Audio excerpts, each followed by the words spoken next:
Today I'm going to be talking about the ZTE Gran X Max.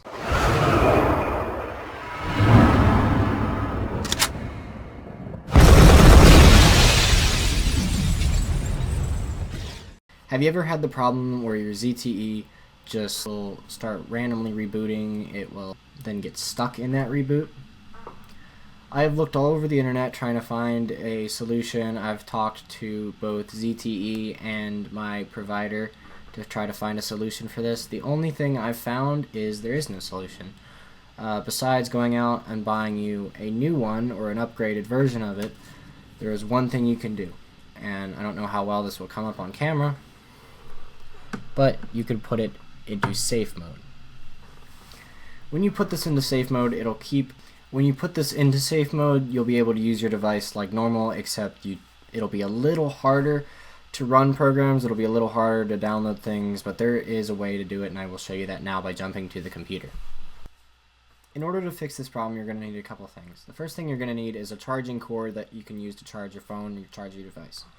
What you're going to do with this is you're going to take the end and plug it into your device. You're going to take the other end and plug it into your computer. You should see that it's connected, and you should hear some tones from your computer.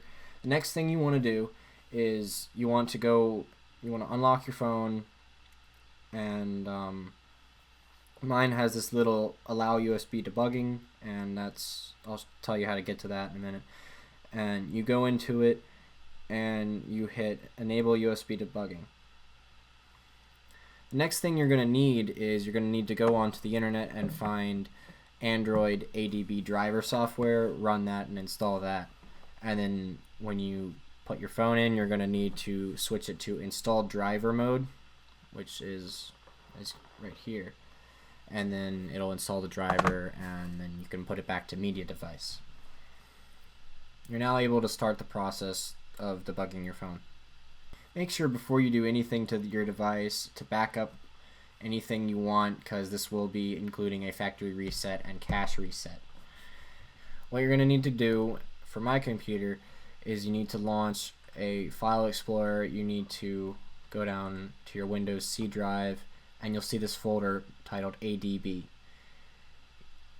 need to open that, and don't click on any of these files. And then what you're going to do is you're going to shift right click inside the folder and then hit open command window here. This should come up with this little thing that says ADB. Now what you're going to do is you're going to type ADB devices.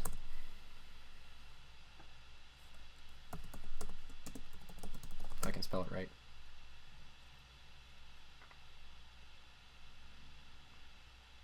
Alright, you see it come up, and you see it listed as a bunch of numbers and letters and then device. If you have more than one, that's because you have an emulator showing. And what you're going to do then is you're going to do ADB space -D. The next thing you want to do is type reboot space recovery. Hit enter. You'll see on your phone will start to restart, and it'll disconnect from your computer. This is fine. So what you do when your phone's in recovery mode is you arrow down using your volume keys to wipe data and factory reset. You go through that, you should see it's say data formatted, and then you go down to wipe cache participation, go through that, it'll say done.